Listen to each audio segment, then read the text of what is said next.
Subscribe करें महिंद्रा गुरु YouTube channel को।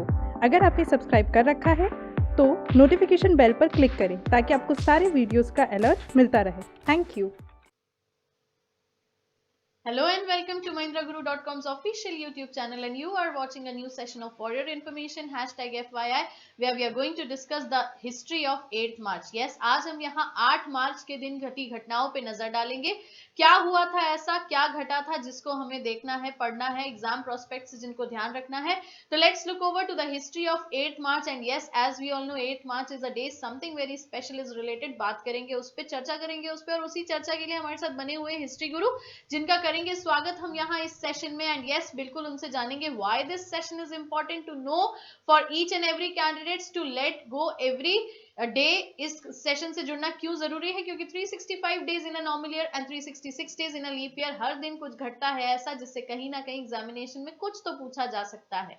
Welcome friends and students, अगर आप इस पर्टिकुलर सेशन को पर डे देखते हैं, अगर आप इस पर्टिकुलर सेशन से पर डे जुड़ते हैं, तो कहीं ना कहीं आप इतिहास की उन तिथियों में इंपॉर्टेंट जो फैक्ट्स हो सकते हैं, इंपॉर्टेंट जो इन्फॉर्मेशन हो सकती है, जो आपके एग्जाम के पॉइंट ऑफ व्यू से काफी इंपॉर्टेंट है, उसको कहीं ना कहीं आप ढूंढने के लिए यहाँ पर जरूर आते हैं। जी हाँ, तो यह सेशन आप सभी के लिए है, आपकी उसी पर्टिकुलर इंफॉर्मेशन के हम यहाँ पर इस पर्टिकुलर सेशन के माध्यम से आप सभी तक पहुंचाते हैं। जी हाँ, तो आज 8 मार्च की अगर हम बात करें तो आज के दिन इतिहास में क्या घटा, क्या हुआ, क्या था ऐसा खास जो आप सभी के लिए खास। तो बने रहिए हमारे साथ, देखते रहिए हमारे सेशन को। इसका नाम है फॉर योर इंफॉर्मेशन। बिल्कुल, तो let's proceed with the session and let's look upon to the first event. And yes, the most important day counted, the international women's day is being observed on 8th March, और ये शुरू हुआ था 1917 से। Yes, 1917 was the year when first time this day was declared and observed as international women's day, अंतरराष्ट्रीय महिला दिवस।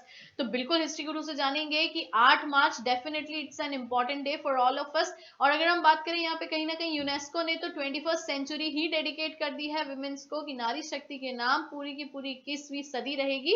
तो हर दिन हमारे लिए वुमेन्स डे है अगर हम देखें तो। But yes, particularly if you talk about a day, तो 1917 was the year when this day was observed and started to be declared as the international women's day. जी हाँ, अगर हम यहाँ इस पर्टिकुलर डे की बात करते हैं तो इस पर्टिकुलर डे को अगर हम बात करें 1917 से पहले भी इसको सेलिब्रेट किया जाता था, लेकिन उसके लिए जो डेट अनाउंस की गई थी वो एक पर्टिकुलर डे अनाउंस किया गया था, और वह था कि फरवरी का कोई भी अगर जो लास्ट संडे होगा फेब में, यानी कि फरवरी का जो अंतिम रविवार होगा, वह इंटरनेशनल वुमेन्स डे के तौर पर सेलिब्रेट किया जाएगा। लेकिन 1917 से जो सोवियत यूनियन था उसने इसको डिक्लेयर किया कि सोवियत यूनियन ने 1917 के बाद से 8 मार्च जो डेट थी, उस पर्टिकुलर डेट को अंतरराष्ट्रीय महिला दिवस मनाने का फैसला किया। जैसा कि आप सभी के एग्जाम के पॉइंट ऑफ व्यू की अगर हम बात करें तो इंपॉर्टेंट डे से जुड़े हुए प्रश्न आपसे जरूर पूछे जाते हैं। तो इस तरह का प्रश्न भी आपसे पूछा जा सकता है कि international women's day is celebrated on which date, इस तरह के क्वेश्चन एग्जाम में पूछे जा सकते हैं। और साथ ही साथ हर तरह का जो डे सेलिब्रेट किया जाता है उसके साथ एक विषय जरूर जोड़ा जाता है, एक थीम जरूर जोड़ी जाती है। तो आप सभी चाहें तो इस पॉइंट को नोट डाउन कर लें कि women's day to international women's day 2017 की जो थीम है वह है बी बोल्ड फॉर चेंज। जी हाँ, be bold for change, this is the theme of 2017 international women's day.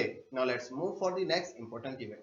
चलिए तो बढ़ते हैं आगे, देखते हैं अगला इवेंट जो हुआ था 1957। यस, 1957 1957 वो वर्ष था जब घाना ने यूनाइटेड नेशन को जोड़ा था खुद से, या घाना खुद जुड़ गया था यूनाइटेड नेशंस में। बिल्कुल, यहाँ पर हम बात करें यूनाइटेड नेशंस की, संयुक्त राष्ट्र की बात करें तो दुनिया के जितने भी विश्व स्तरीय जितनी भी कंट्रीज हैं वो यूनाइटेड नेशन से कहीं ना कहीं जुड़ी हुई हैं।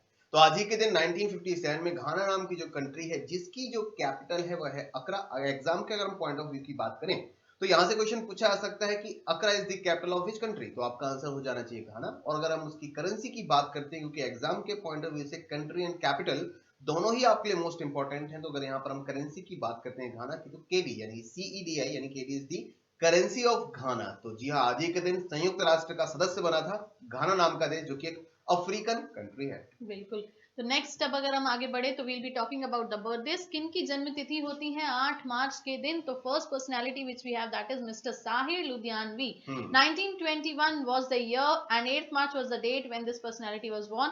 तो अगर हम बात करें तो सर साहिर लुधियानवी जी एक बोला जाए तो पोएट्री पार्ट से जुड़े हुए पर्सन। बिल्कुल, जाने माने अगर हम बात करें तो शायर थे, कवि थे साहिर लुधियानवी। और अगर हम उनके सरनेम की बात करते हैं लुधियानवी, तो जैसा कि हमने पर्टिकुलर पिछले प्रीवियस सेशंस में भी डिस्कस किया था कि जो कवि और शायर होते हैं उनके जो अंतिम वर्ड अगर इस तरह से आपको जुड़े हुए लगते हैं तो वो किसी पर्टिकुलर सिटी से जुड़े हुए होते हैं। तो साहिर लुधियानवी लुधियाना से बिलोंग करते थे क्योंकि उनका जो जन्म हुआ था वह लुधियाना में ही हुआ था। इनके बारे में अगर कुछ डिस्कशन या डिटेल डिस्कशन में आपसे डिस्कस करना चाहूँ तो साहिर लुधियानवी इनका वास्तविक नाम नहीं था, ओरिजिनल नेम नहीं था। इनका जो रियल नेम था, वास्तविक नाम था, वह था अब्दुल हई साहिल। जी हाँ, अब्दुल हई इनका जो वास्तविक नाम था अब्दुल हई था और साहिर के नाम से इनको बुलाया जाता था। जी हाँ, इनका आज ही के दिन 1921 में लुधियाना में जन्म हुआ था और एक प्रसिद्ध शायर गीतकार, जैसे कि आपने कई बॉलीवुड सॉन्ग्स के बारे में सुना हो जो कि साहिर लुधियानवी के माध्यम से ही लिखे गए थे। जी हाँ, मैं पल दो पल का शायर हूँ, इस तरह की शायरी लिखने वाले भी साहिर लुधियानवी ही थे। जी हाँ, इनका अगर हम इनकी डेथ की बात करते हैं तो 25 अक्टूबर 1980 को बॉम्बे में इनका देहांत हो जाता है। तो बॉलीवुड फिल्मों को बहुत सारे ऐसे गीत देने वाले साहिर लुधियानवी प्रसिद्ध गीतकार और संगीतकार, अगर हम बात करें इनके बारे में, प्रसिद्ध शायर उर्दू कवि साहिर लुधियानवी जी का आज ही के दिन 8 मार्च 1921 को लुधियाना पंजाब में जन्म हुआ। चलिए next if we talk about the personality which we have again a political figure, Vasundhara Raje. 1953 was the year, 8th March was the date, and yes, the current chief minister of Rajasthan, Mrs. Vasundhara Raje, was born on the very same day, that is 8th March. बिल्कुल, अगर वसुंधरा राजे की बात करते हैं तो जितने भी viewers ये पर्टिकुलर प्रोग्राम देख रहे हैं उन सभी को मालूम होगा is the current chief minister of Rajasthan state. जी हाँ, वह दूसरी बार राजस्थान की मुख्यमंत्री बनी है। इससे पहले भी वह राजस्थान की मुख्यमंत्री रह चुकी हैं और इनके बारे में एक बहुत ही इंटरेस्टिंग फैक्ट भी है कि वह राजस्थान की पहली महिला मुख्यमंत्री भी थी। जी हाँ, वह पहली महिला मुख्यमंत्री थी राजस्थान की। अगर इनके बारे में थोड़ा सा और डिस्कशन करें, she is an politician who has been CM of Rajasthan since 2013, यानी 2013 से यह राजस्थान की चीफ मिनिस्टर है। Previously she served the same post from the 2003 to 2008, यानी 2003 से लेकर 2008 तक भी वह राजस्थान स्टेट की सीएम यानी कि चीफ मिनिस्टर रह चुकी हैं। And she is the first female chief minister of Rajasthan. जी, राजस्थान की पहली महिला मुख्यमंत्री और भाजपा यानी कि भारतीय जनता पार्टी से जुड़ी हुई यह राजनीतिक लीडर है, राजनीतिक कार्यकर्ता है। चलिए next if we talk about, so will be talking about the death personalities. किनकी पुण्यतिथि होती है 8 मार्च के दिन? तो yes, we have one personality, that is mister Vinod Mehta. 2015 was the year, 8 March was the date when he died. और अगर हम सही समझ रहे हैं तो ये मिस्टर विनोद मेहता एडिटर हैं। बिल्कुल, आपने बहुत सारी मैगजीन्स मार्केट में देखे होंगे और कई उन मैगजीन्स में से आपकी कई फेवरेट मैगजीन्स होंगी जिसमें कहीं ना कहीं आउटलुक का नाम, जी हाँ बिल्कुल, आउटलुक का नाम कहीं ना कहीं निकल के जरूर आता है। तो अगर आउटलुक का नाम आपको समझ में आता है, मैगजीन आप समझते हैं, तो इनका नाम आप नहीं भूल सकते। जी हाँ, इनके बारे में अगर मैं थोड़ा सा डिटेल डिस्कशन करूं तो आज ही के दिन 2015 में इनका देहांत हुआ था। अगर इनके बारे में थोड़ा सा डिस्कशन करने का प्रयास करूं तो he was an Indian journalist. जी हाँ, पत्रकार भी थे, एडिटर भी थे एंड द पॉलिटिशियन कमेंट्रेटर। जी हाँ, पॉलिटिशियन कमेंट्रेटर भी थे। She was also the founder, editor in chief of Outlook 1995 to 2012, यानी कि 1995 से लेकर सन 2012 तक इन्होंने आउटलुक के एडिटर इन चीफ के तौर पर भी काम किया। तो जाने माने व्यक्तित्व थे, या पत्रकारिता के क्षेत्र में, जर्नलिज्म के क्षेत्र में जाने माने व्यक्तित्व थे, लीडर थे, जिनका आज ही के दिन 2015 में देहांत हुआ। चलिए नेक्स्ट बढ़ रहे हैं हम लोग क्वेश्चन आंसर सेशन की तरफ और देखते हैं आज के FYI क्वेश्चन बैंक में किस तरीके के क्वेश्चंस ऐड ऑन होते हैं ताकि आपकी प्रिपरेशंस के लिए एक और पेज ऐड ऑन हो जाए। तो let's quickly look upon to the first question and here it is. An instrument used to measure the density of milk is, दूध की सघनता मापने के लिए प्रयुक्त एक उपकरण कौन सा है? इस तरह के प्रश्न एग्जाम के पॉइंट ऑफ व्यू से काफी इंपॉर्टेंट होते हैं, जबकि ऑप्शंस में आप देख पा रहे हैं। First one is galactometer, second one is lactometer, third one is calciometer and fourth one is, अगर आप देख पा रहे हैं, पोलरीमीटर यानी कि ध्रुवीय मापी। आपको बताना है कि जो मिल्क है यानी कि दूध है उसकी सघनता को, उसकी डेंसिटी को मापने के लिए कौन सी डिवाइस यूज की जाती है। सो डेफिनेटली आंसर की अगर हम बात करें तो ऑप्शन नंबर बी, लैक्टोमीटर। बिल्कुल, लैक्टोमीटर को ही दूध की सघनता या उसकी गुणवत्ता को मापने के लिए यूज किया जाता है। चलिए बढ़ते हैं इसी के साथ to the next question. Kanchenjunga national park is located at which state? Kanchenjunga राष्ट्रीय पार्क किस राज्य में स्थित है? ऑप्शंस आपके सामने। First one is Uttar Pradesh, second one is West Bengal यानी कि Paschim Bengal, third one is Sikkim and fourth one is Jammu and Kashmir. आपको याद होना चाहिए कि यह पर्टिकुलर नेशनल पार्क किस राज्य में स्थित है। So definitely answer is option number C, Sikkim. बिल्कुल, अगर हम बात करें कंचनजंगा जो कि भारत की दूसरी सबसे ऊंची चोटी भी है, वह भी सिक्किम स्टेट में ही स्थित है। तो उसी पर्टिकुलर नाम से इसको हम याद रख सकते हैं। कंचनजंगा जो नेशनल पार्क है वह असम राज्य में स्थित है और नेशनल पार्क से जुड़े हुए काफी प्रश्न आपके एग्जाम के पॉइंट ऑफ व्यू से इंपॉर्टेंट होते हैं। इसके लिए आप हमारे जीके के सेक्शन से जुड़े हुए टॉप 10 नेशनल पार्क के वीडियोस को भी देख सकते हैं। चलिए, let's proceed to the next question.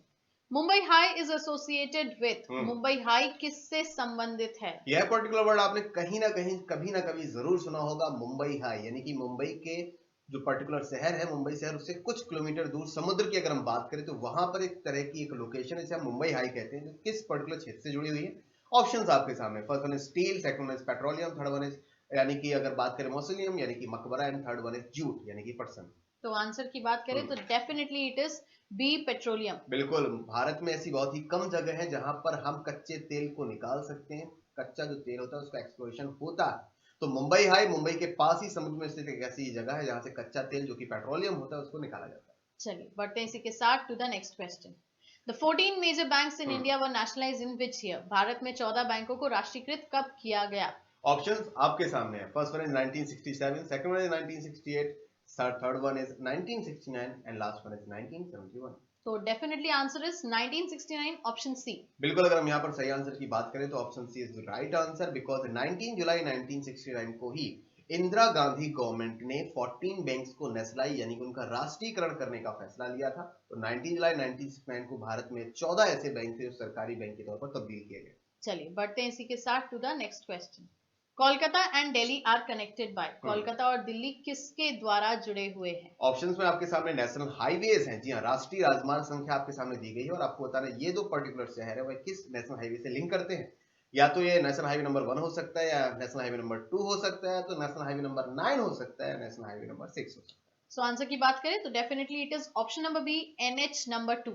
जी हाँ, अगर हम NH2 की बात करते हैं, नेशनल हाईवे नंबर 2 की बात करते हैं, तो यह कोलकाता को दिल्ली से जोड़ता है, और दिल्ली को अगर हम बात करें अमृतसर से जो पर्टिकुलर नेशनल हाईवे जोड़ता है उसे कहते हैं नेशनल हाईवे नंबर 1। और ज्यादा जानकारी के लिए अगर आप नेशनल हाईवे के बारे में और डिटेल जानना चाहते हैं तो हमारे जीके सेक्शन में स्टैटिक जीके का आप टॉप 10 नेशनल हाईवे के वीडियोस भी देख सकते हैं। चलिए, तो बढ़ते हैं इसी के साथ to the next question. Who was the first woman recipient of Bharat Ratna? Bharat Ratna प्राप्त करने वाली पहली महिला या प्रथम भारतीय महिला कौन थी? ऑप्शंस आपके सामने, first one is mother Teresa, second one is Mrs Indira Gandhi, third one is Lata Deenanath Mangeshkar and fourth one is Aruna Asif Ali. So definitely answer is option number B, Mrs. Indira Gandhi. बिल्कुल, इंदिरा गांधी ही पहली और इकलौती भारतीय महिला है। अगर हम बात करें प्रधानमंत्री के तौर पर तो इकलौती भारतीय महिला है जो प्रधानमंत्री के पद पर कार्यरत रही और उन्हें सबसे पहले भारत से सम्मानित किया गया। और अगर आप भारत के पहले यानी कि फर्स्ट इन इंडिया फैक्ट्स के बारे में जानना चाहते हैं तो आप स्टैटिक का लेटेस्ट वीडियो भी देख सकते हैं जो कि फर्स्ट इन इंडिया पर बेस्ड है। चलिए, बढ़ते हैं इसी के साथ to the next question. International women's day is observed on, अंतरराष्ट्रीय महिला दिवस कब मनाया जाता है? ये हमारे व्यूअर से काफी आसान क्वेश्चन हो गए क्योंकि अभी हमने इसके बारे में लेटेस्ट डिस्कशन भी किया और इसके इंपॉर्टेंट फैक्ट्स भी डिस्कस किए, तो उनके लिए जानना और यहां से पिक कर पाना सही आंसर को काफी आसान है। ऑप्शंस की बात मैं फिर से एक बार रिपीट कर दूं, ऑप्शन नंबर 1 यानी कि 4 March, second one is 9 March, third one is 8 March and last one is 16 March. So definitely it's the day today itself, that is 8th March। बिल्कुल, अगर हम बात करें सही आंसर की बात करें, आज की तारीख यानी कि 8 मार्च के दिन ही अंतरराष्ट्रीय वुमेन्स डे सेलिब्रेट किया जाता है, जिसकी हमने जो थीम है वह भी हमने डिस्कस की थी कि इस वर्ष की जो थीम है वह है be bold for change. Be bold for change. चलिए, बढ़ते हैं इसी के साथ to the next question. World development report is an annual publication of, विश्व विकास रिपोर्ट एक वार्षिक प्रकाशन है। ऑप्शंस आपके सामने जो कि डिफरेंट इंटरनेशनल ऑर्गेनाइजेशन से जुड़े हुए हैं। फर्स्ट वन इज WTO यानी world trade organisation, second one is world bank, third one is UNICEF and last one is UNDP यानी कि यूनाइटेड नेशंस डेवलपमेंट प्रोग्राम। चलिए, तो आंसर की अगर हम बात करें तो definitely it is option number B, world bank. तो बढ़ते हैं इसी के साथ to the next question. Rangaswamy cup is associated with, Rangaswamy cup संबंधित किस खेल से है? बिल्कुल, अगर हम खेल की बात करते हैं, स्पोर्ट्स की बात करते हैं, गेम की बात करते हैं, तो आपके ऑप्शंस आपके सामने है। First one is golf, second one is football, third one is wrestling यानी कि कुश्ती and fourth one is hockey. तो आंसर की बात करें तो it's definitely option number D, hockey. जी हाँ, हमारे देश में राष्ट्रीय खेल का दर्जा ऐसा माना जाता है कि हॉकी को दिया गया है, तो उसी से जुड़ा हुआ एक कप है जो कि आपके एग्जाम के पॉइंट ऑफ व्यू से काफी इंपॉर्टेंट है क्योंकि इस तरह के जीके और स्टैटिक जीके के फैक्ट्स आपसे एग्जाम में पूछे जाते हैं। तो रंगास्वामी कप हॉकी खेल से जुड़ा हुआ है। बिल्कुल, और अगर राष्ट्रीय खेल की बात निकाली ही सर ने तो यहाँ अभी कोई ऐसा पर्टिकुलर अगर बोला जाए तो कोई भी ऐसा रिटन में कहीं पे भी फैक्ट गिवन नहीं है। मैं पहले आपसे डिस्कस किया था कि हॉकी हमारा ऐसा नेशनल लिखित गेम में है। अगर हम बात करें स्पोर्ट्स अथॉरिटी की, अगर हम बात करें भारतीय खेल प्राधिकरण की बात करें, तो स्पोर्ट्स मिनिस्ट्री का कहना है कि उनके पास कोई लिखित में लिखित यानी प्रमाण कि जी नहीं हाँ है रिटन एविडेंस कुछ भी नहीं है। ऐसा माना जरूर जाता है कि हॉकी, और जैसे कि हम नेशनल। बचपन से पढ़ते आए कि हमारा नेशनल गेम यानी कि राष्ट्रीय। चलिए अब बढ़ते हैं इसी के साथ to the last question.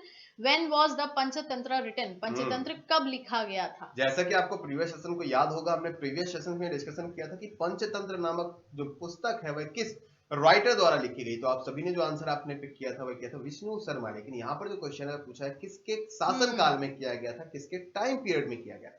Options की बात करें, first one is Maurya period यानी कि मौर्य काल, second one is Kushan period यानी कि कुषाण काल, and third one is Kanishka period यानी कि कनिष्क काल, and last one is Guptas period यानी कि गुप्त काल।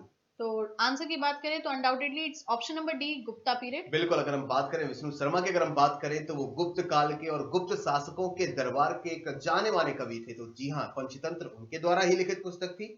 तो जी हाँ बिल्कुल, इसका जो सही आंसर होना चाहिए ऑप्शन नंबर डी होना चाहिए। बिल्कुल, तो इसी आंसर के साथ we'll end up this session. Do not forget to click on the like button before getting offline. Keep on commenting us and telling your requirement and demands so that we can work upon it. And yes, do subscribe our channel क्योंकि subscription के साथ ही आप हमारे और भी videos access कर पाएंगे easily. बिल्कुल। फॉर योर इन्फॉर्मेशन के अगले सेशन में फिर मुलाकात होगी आपके साथ। तब तक के लिए खुश रहिए, ख्याल रखिए, पढ़ते रहिए और भूलिएगा मत, आपकी सफलता में ही हमारी सफलता है। Thank you so much.